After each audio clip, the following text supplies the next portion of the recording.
Today we're whipping up something hot and cheesy. Vegan jalapeno cheese bites.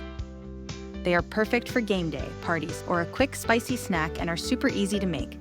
I soften my cream cheese in the microwave for a few seconds. Then I add it to a bowl along with diced jalapenos, chilies, and vegan cheddar. Keep the seeds in the jalapenos if you want an extra kick. I use pre-made biscuits from the store to make this a simple, quick recipe. Split each biscuit in half to form 2 smaller discs.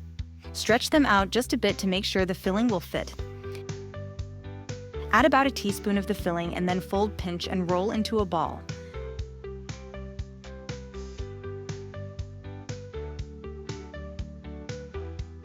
Place it fold down into a baking tray or casserole dish.